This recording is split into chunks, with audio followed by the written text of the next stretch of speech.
दुनिया का तीसरा बड़ा चांद गिरन 5 जुलाई की रात दुनिया के मुख्तलिफ मुल्कों में बआसानी देखा जा सकेगा और पाकिस्तान में बहुत ही कम फासले और अरसे के बाद चांद गिरन होने वाला है। जैसा कि सबको ही पता है कि 21 जून को एक बहुत बड़ा सोलर एक्लिप्स यानी कि सूरज गिरहण होके गुजरा है और वो बहुत ही लंबे दौरानिए का सूरज गिरहण था और उसे अभी बामुश्किल 15 दिन ही गुजरे होंगे कि एक और बड़ा चांद गिरहण होने वाला है।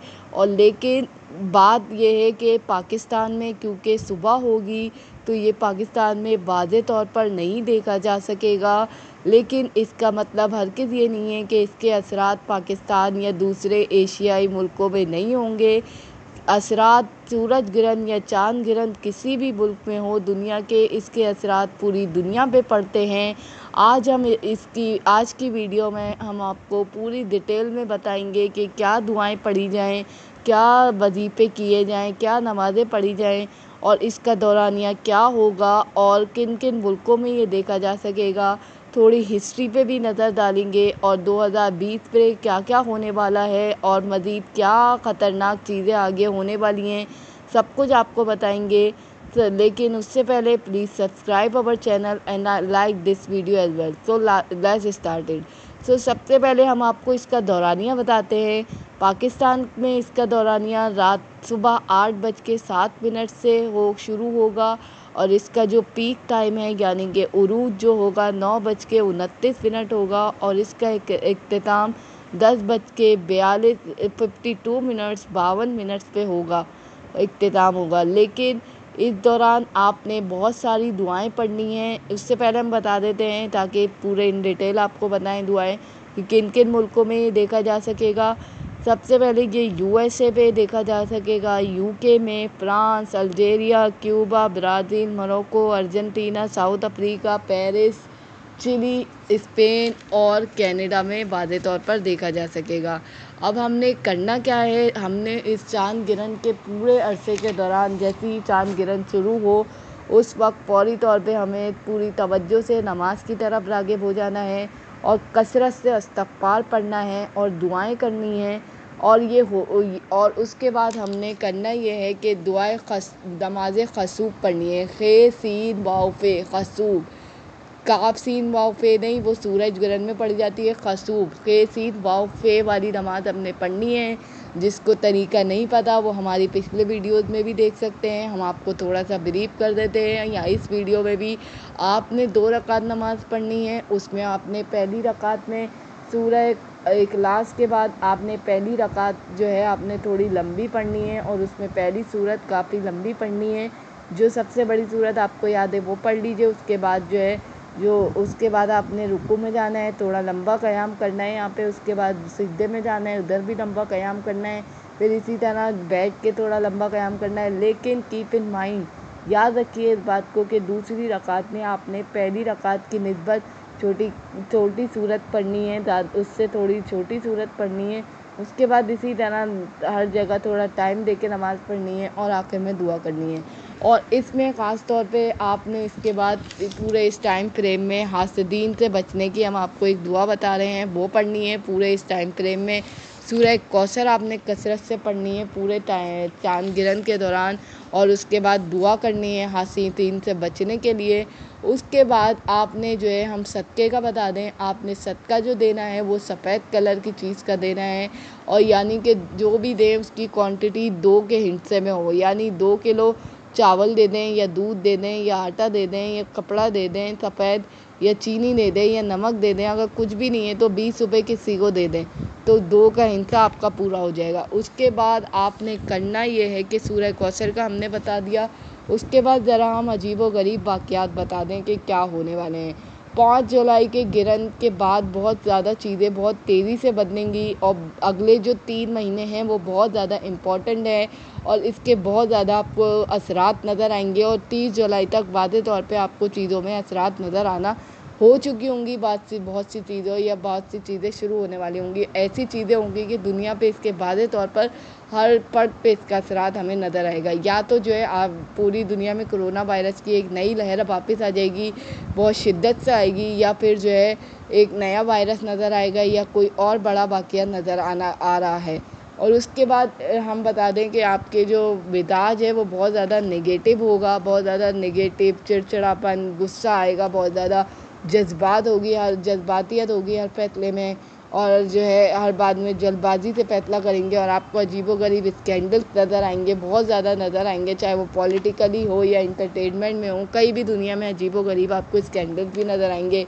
अब थोड़ी हिस्ट्री की बात कर लें तो 19 साल पहले भी 5 जुलाई को 2001 में सूरज ग्रहण हुआ था, और इसके असरात हमें ये नज़र आए थे कि सितंबर 2011 में 11 सितंबर को जो है हमें जो है 9/11 का वाक़या हो गया था, और उसके वाज़े तौर पे असरात हमें अमेरिका पे बहुत शदीद नज़र आए थे। अमेरिका पे हमें इसलिए ज़्यादा ये शदीद असरात नज़र आते हैं चाँद गिरन के, क्योंकि 4 जुलाई अमेरिका के जो है बना था, इंडिपेंडेंस डे होता है इस दिन, तो डायरेक्ट अफेक्ट अमेरिका को करता है ये चाँद गिरन। लेकिन फिर अमेरिका को जब करता है तो उसके असरात, क्योंकि अमेरिका सुपर पावर है, तो उसके असरात हमें पूरी दुनिया में वाज़े तौर पे नज़र आते हैं। और जहाँ जो है ये चाँद गिरन बहुत से लोगों के लिए अनलकी है और खूनी चाँद गिरन समझा जा रहा है, वहीं दूसरी तरफ इसराइल यानी यहूदियों के लिए बहुत ज़्यादा लकी रहा है ये। वो कैसे रहा है हिस्ट्री में देखें तो सबसे पहले तो ये हुआ कि 7 अगस्त 2017 में जो है चाँद गिरन हुआ, और ट्रम्प ने जो है उसी के कुछ अरसे बाद जो है यरूशलेम को इसराइल का कैपिटल डिक्लेयर कर दिया। उसके बाद 1946 में जो है यूनाइटेड नेशन ने इसराइल को दुनिया के नक्शे पे के तौर पर जो है कबूल कर लिया, नज़र आ गया। उसके बाद जो है 1987 में 6 डे वॉर के नाम से एक जंग हुई, जिसमें सारी दुनिया की एक बहुत बड़ी ताकतें एक तरफ थीं और दूसरी तरफ इसराइल था। इसके बावजूद, एक कमज़ोर ताकत होने के बावजूद जो है इसराइल वो जंग जीत गया, क्योंकि उसी दौरान साथ साथ चाँद गिरन भी हुआ, तो इसराइल को उस चाँद गिरन ने सपोर्ट किया और जो है वो ये जंग जीत गया। इसराइल के लिए बहुत ज़्यादा अच्छा साबित हुआ है ये अब तक चाँद गिरन। और 2020 में भी अब तक आपने देखा है 2020 का आगाज़ ही चाँद गिरन से हुआ है, तो वो एक तरह से पूरे साल पे जो है इसका इफ़ेक्ट हमें नज़र आ रहा है। देखते ही देखते साल शुरू हुआ और देखते ही देखते पूरी दुनिया एकदम से बंद हो गई। कभी हमने दुनिया में नहीं देखा कि ऐसा हुआ कि अचानक एकदम दुनिया बंद हो गई, लोग घरों में महसूर होके रह गए एक वायरस की वजह से, और सारी साइंस सब कुछ फेल हो गया। ये सब असरात हमें जो है चाँद गिरन और सूरज गिरन की वजह से हुआ। उसके बाद हमने देखा कि स्टॉर्म आए, यानी कि कुदरती आफ़ात आई, बांग्लादेश और इंडिया के बॉर्डर पे बड़े तूफ़ान आए, अगर आपने देखा हो। उसके बाद अभी कराची में ईद से 1 दिन पहले 2 दिन पहले जो है प्लेन क्रैश हो गया। उसके बाद लोकस अटैक, जो कभी सुना नहीं थी कि इतनी सारी टेक्नोलॉजी फ़ेल हो गई इस वक्त, इस साल किसी के पास कोई हल नज़र नहीं आ रहा। इकनॉमी बुरी तरह से दुनिया में फ़ेल हो गई, बड़ी बड़ी इकनॉमियों के एम्पायर गिर गए, अब लोग बड़ी तादाद में बेरोज़गार हो गए, फ़्लाइट्स बंद हो गई, सारी दुनिया में लोगों की आमदोरफ़्त मुअत्तल हो गई। उसके बाद हम ज़रा बता दें कि इस साल जो है 6 टोटल जो है ये गिरन आएंगे। अब तक जो है 10 से 11 जनवरी को एक लूनर यानी कि चाँद गिरन आया, इसके असरात वाज़े तौर पर हमने देख लिए। 5 से 6 जून को भी हमें एक चाँद गिरन नज़र आया, उसी के असरात हम देख रहे हैं अब तक कि पूरी दुनिया अब तक बंद पड़ी हुई है। 21 जून को जो है सूरज ग्रहण आया, जो कि एशियन कंट्री में वाज़े तौर पर देखा गया। इसके असरात भी आ रहे हैं, आगे देखने में नज़र आ रहे हैं।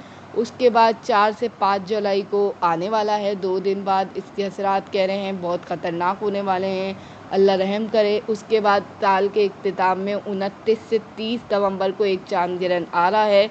उसके बाद एक साल ख़त्म होते होते भी 14 दिसंबर को एक सूरज ग्रहण हमें नज़र आ रहा है। तो अगर ये कहा जाए कि ये साल 2020 मुकम्मल तौर पर गिरनों के शिकंजे में रहा है, तो बिल्कुल गलत ना होगा। इसने पूरी दुनिया को अपने कब्ज़े में लिया हुआ है, पूरा साल ही इसके नज़र हो गया है। लोग किसी भी किस्म की एक्टिविटी करने से कासिर हैं। तो इसके बहुत ज़्यादा असरात हमें नज़र आ चुके हैं ऑलरेडी, और ये प्रेडिक्शन की जा रही है कि ये जो 5 जुलाई का हमें सूरज चाँद ग्रहण नज़र आ रहा है, सॉरी माफ़ कीजिएगा, तो इसके असरात हमें अगले 3 महीने में बड़ी शदीद किस्म के नज़र आने वाले हैं। या तो कोई सुपर पावर चेंज हो जाएगी, या जो है हमें कोरोना वायरस की एक और लहर नज़र आने वाली है, या फिर कोई एक नया वायरस नज़र आ रहा है। अभी चीज़ें वाज़ेह तौर पर क्लियर नहीं है। जैसे जैसे टाइम गुजरेगा हमें चीज़ें वाज़ेह होंगी तो हम आपको भी वीडियो बना के इसके बारे में अपडेट करेंगे। और लेकिन एक बात और ये भी है कि जो 30 जुलाई तक आपको इसमें वाज़ेह तौर पर आपको इसके असरात नज़र आना शुरू हो जाएंगे। तो इसके सबसे अच्छा तरीका ये कि ज़्यादा से ज़्यादा इस्तग़फ़ार पढ़ी जाए, अल्लाह से गुनाहों की माफ़ी मांगी जाए, और परेशानी और तकलीफ़ से महफूज होने की दुआएं सारी पूरे नेट पे और कुरान शरीफ में मौजूद हैं। तो उसको ज़्यादा से ज़्यादा पढ़ें और अल्लाह से माफ़ी मांगें कि अल्लाह हमें इस मुश्किल वक्त से निकाले। शुक्रिया। इस वीडियो को ज़्यादा से ज़्यादा शेयर कीजिए और लाइक कीजिए। Thank you so much. Bye.